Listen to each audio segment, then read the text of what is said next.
آپ کے سامنے قرآن مجید کی تلاوت کی، اس کے اندر مرکزی عنوان ہے میرے عزیز دوستو، حضور کی ختم نبوت کے ہم چوکیدار ہیں، حضور کی ختم نبوت کے ہم سپاہی ہیں، اور ہماری جان بھی لگ جائے حضور کی ختم نبوت کے لیے تو یہ بھی کم اعزاز ہوگا۔ ایک یوں بھی عبادت ہوتی ہے، ہم یوں بھی عبادت کرتے ہیں، ایک یوں بھی عبادت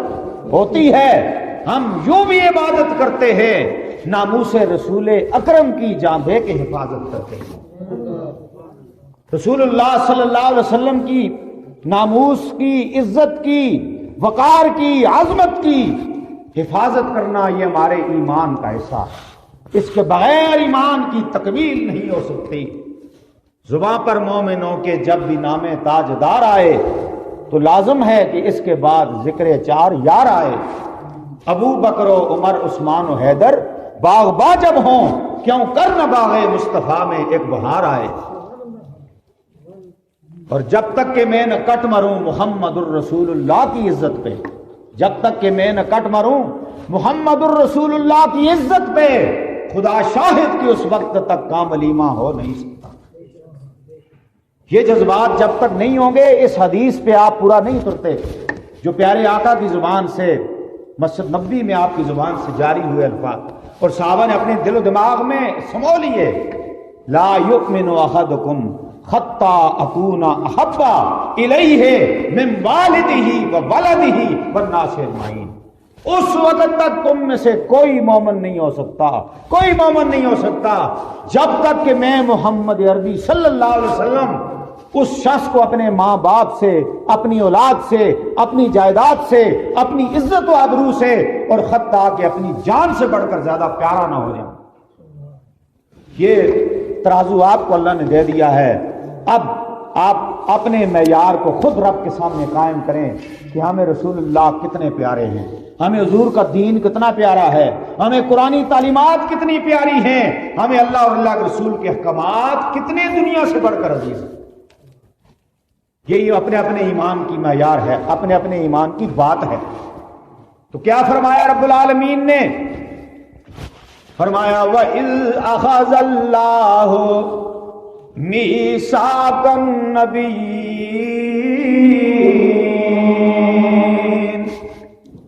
لَمَا آتَيْتُكُم مِّن كِتَابٍ وَحِكْمَةٍ 1,24,000 انبیاء کی روحیں آج رب العالمین کے سامنے جمع ہے، کتنا روح پرور نظارہ ہوگا، کتنا خوبصورت مقام اور جلسہ ہوگا کہ 1.25 نبیوں کی روحوں کو رب کائنات نے عالم ارواح میں جمع فرما دیا، اور آج اپنے نبی کی ختم نبوت کا اعلان کرنے کے لیے، آج رسول اللہ صلی اللہ علیہ وسلم کے منصب رسالت کو بیان کرنے کے لیے رب کائنات نے نبیوں کی روحوں کو اکٹھا فرمایا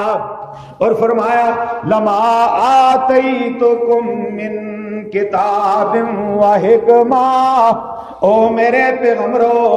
او میرے رسولو، او میرے نبیو، میں تمہیں دنیا میں کتابیں عطا کروں گا، میں تمہیں دنیا کے اندر معجزات عطا کروں گا، کمالات سے نوازوں گا، میں تمہیں نبوت کی شان دے کر اپنے برگزیدہ بندے بنا کر دنیا میں بھیجوں گا۔ فرمایا تم نے اپنے اپنے علاقے میں، اپنے اپنے دور میں، اپنی اپنی قوموں کو میری طرف بلانا ہے، میرے دین کی دعوت دینی ہے، میرے دین کو پھیلانا ہے اور میرے احکامات کو دنیا تک پہنچانا ہے۔ یہاں تمہیں مار بھی کھانی پڑے گی، تانے بھی سننے پڑیں گے، تمہیں ظلم بھی سہنے پڑیں گے، تمہیں در بدر کی ٹھوکریں بھی کھانی پڑے گی، تمہیں قوم کے تشدد ظلم کا نشانہ بھی بننا پڑے گا۔ ثم جاءکم رسول مصدق لما معکم، پھر ایک نبی ایسا آئے گا جو نبی آخر الزمان ہوگا، جس کے سر پہ نبوت کا نہیں بلکہ ختم نبوت کا تاج سجے گا، جو نبی آخر الزمان بن کے آئے گا۔ فرمایا ثم جاءکم رسول مصدق لما معکم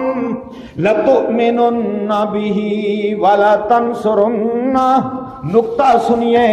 یہاں پہ نقطہ سماعت فرمائیے۔ فرمایا او کائنات کے لوگوں، او کائنات میں بسنے والے انسانوں، تم سب کا میرے نبیوں پہ ایمان لانا ضروری، سارے انسانوں کا میرے نبیوں پہ ایمان لانا ضروری، اور میرے نبیوں تمہارے لیے ضروری ہے کہ میرے آخری نبی پہ ایمان لے آنا، تمہارا ایمان لانا میرے نبی پہ ضروری ہے۔ فرمایا ثم جاءکم رسول مصدق لما معکم، جو آخری رسول آئے گا، جو آخری پیغمبر آئے گا، جو میرا آخری نبی آئے گا، کوئی نیا پروگرام لے کے نہیں آئے گا، کوئی نیا دین لے کے نہیں آئے گا، کوئی نئے احکامات نہیں لائے گا۔ فرمایا کہ جو تمہارے پاس ہے اس کی تصدیق کرنے والا ہوگا، اسی دین کا، اسی عقیدہ توحید کا پرچار کرنے والا ہوگا، اسی کلمے کی دعوت دینے والا ہوگا۔ لیکن تمہاری ڈیوٹی یہ ہے لَتُؤْمِنُنَّ بِهِ وَلَتَنْصُرُنَّ، اگر تم میں سے کوئی اس نبی کا زمانہ پا لے تو اس کے لیے کوئی چارہ کار نہیں ہوگا کہ اس نبی کی ختم نبوت پہ ایمان لائے۔ اس نبی کے آنے کے بعد سارے نبیوں کی نبوتیں منسوخ ہو جائیں گی، شریعتیں ختم ہو جائیں گی، ان کی سنت ختم ہو جائے گی، ان کا نظام ختم ہو جائے گا، پھر میرے نبی کی شریعت چلے گی، پھر میرے نبی کی کتاب چلے گی، پھر میرے نبی آخر الزمان کا کلمہ چلے گا۔ فرمایا لَتُؤْمِنُنَّ بِهِ وَلَتَنْصُرُنَّ،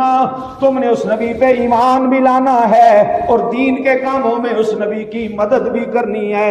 اس کے ساتھ تعاون بھی کرنا ہے، نصرت بھی کرنی ہے۔ قَالَ أَقْرَرْتُمْ وَأَخَذْتُمْ عَلَى ذَلِكُمْ إِصْرِي، او میرے نبیوں، او میرے پیغمبروں، تم نے مجھ سے وعدہ کر لیا، عہد و پیمان کر لیا، اقرار کر لیا، میں گواہ بن جاؤں، میں تمہاری اس بات کو آگے پہنچا دوں۔ سارے انبیاء بھی اب زبانوں کے کیا کہتے ہیں؟ قالوا اقررنا، اے ہمارے رب، اے خدا بندہ، ہم تجھ سے وعدہ کرتے ہیں، یا اللہ میثاق کرتے ہیں، یا اللہ پختہ عزم کرتے ہیں، اگر تیرے نبی کا دور ہمیں مل گیا تو ہم خوش نصیب ہوں گے، ہم شان والے ہوں گے، تیرے نبی کا دیدار بھی کریں گے، تیرے نبی پہ ایمان بھی لائیں گے، تیرے نبی کے سپاہی بن کر دنیا میں زندہ رہیں گے۔ قالوا اقررنا، جب پیغمبروں نے یہ اعلان کیا اوپر سے آواز آئی قال فاشهدوا وانا معكم من الشاهدين، اے اللہ تو بھی گواہ بن جا، یا اللہ ہم بھی قیامت کے گواہ ہیں، تو ہمارے اس راز کا گواہ ہے، تو ہمارے اس معاہدے اور میثاق کا گواہ ہے کہ ہم دنیا میں تیرے نبی کے خادم بن کے زندہ رہیں گے۔ یہ کس نے کہا؟ 1,24,000 انبیاء نے کہا۔ اگر 1,24,000 انبیاء حضور کے خادم بننے پر فخر کرتے ہیں تو میں اور آپ تو ہیں ہی کس بات کی مولی ہیں؟ ہمیں تو بن مانگے اللہ نے اپنے نبی کی امت اور غلامی میں پیدا فرما دیا، اور دین کی محنت اور دین کا گلشن اور دین کی دعوت، قرآن و سنت اور حدیث اللہ نے آپ کو تحفے میں دے۔ حضور علیہ السلام محسن اعظم تھے، محسن انسانیت تھے، لیکن انبیاء بھی ان کی غلامی میں فخر کرتے ہیں۔ اب اس نقطے کو ذہن میں ڈالیے اور اپنا مقام بھی دیکھ لیجئے، اس مقام اور مرتبے پہ اللہ نے آپ کو لا کر کھڑا کر دیا جس کی تمنا انبیاء اور رسول نے کی ہے، اور یہ موقع کبھی نہیں آیا۔ ایک مرتبہ آیا یہ موقع کہ جب حضور قبلہ اول میں معراج والی رات جب گئے تو اللہ نے فرمایا آج جبرائیل سارے انبیاء کو دعوت نامے جاری کر، انویٹیشن کارڈ بھیجو کہ سارے انبیاء میرے محبوب کے استقبال کے لیے مثالی ابدان میں تشریف لائیں۔ بیت المقدس میں سارے انبیاء آ گئے، اذان ہوئی، اقامت ہوئی، صفیں بچھی، اب مصلی پہ جبرائیل امین نے حضور کا بازو پکڑا اور کھڑا کر دیا، فرمایا میں قرآن کو سچا ثابت کروں کہ پیغمبرو آج میرے محبوب کا دیدار بھی کرو، میرے نبی کی زبان سے قرآن بھی سنو۔ جب انبیاء نے قرآن سنا، رب کعبہ کی قسم انبیاء جھوم اٹھے اللہ کا قرآن سن کر۔ قرآن ہو خدا کا، کلام ہو خدا کا، اسے پڑھنے والی زبان ہو میرے مصطفیٰ کی، سننے والے کان ہو 1,24,000 انبیاء کے، پھر وہ ہاں کیا جشن ہوگا قبلہ اول بیت المقدس میں۔ فرمایا ضبط صدقے پہ ہوش قربان ہوئی، جسم و جاں آگ ہے عالم وجد میں، ضبط صدقے پہ ہوش قربان ہوئی، جسم و جاں آگ ہے عالم وجد میں، انبیاء آگ ہے مرسلی آگ ہے، مقتدی آ چکے تو امام آ گیا، انبیاء آگ ہے مرسلی آگ ہے، مقتدی آ چکے تو امام آ گیا، بزم کونین کی جب سواری گئی، آسمان و زمین میں صفیں بیچ گئی، بزم کونین کی جب سواری گئی، آسمان و زمین میں صفیں بیچ گئی۔ اور اگلی بات سنیے، دل کو لذت و فرحت کچھ ایسی ملی، یہ انبیاء کہہ رہے ہیں قرآن سن کر، حضور کے پیچھے نماز پڑھ کے، حضور کی زبان سے قرآن سن کے انبیاء کے کیا کہتے ہیں؟ دل کو لذت و فرحت کچھ ایسی ملی، جیسے ہاتھوں میں کوثر کا جام آ گیا، جیسے ہاتھوں میں کوثر کا جام آ گیا، زمین میں صفیں بیچ گئی۔ اور اگلی بات سنیے، دل کو لذت و فرحت کچھ ایسی ملی،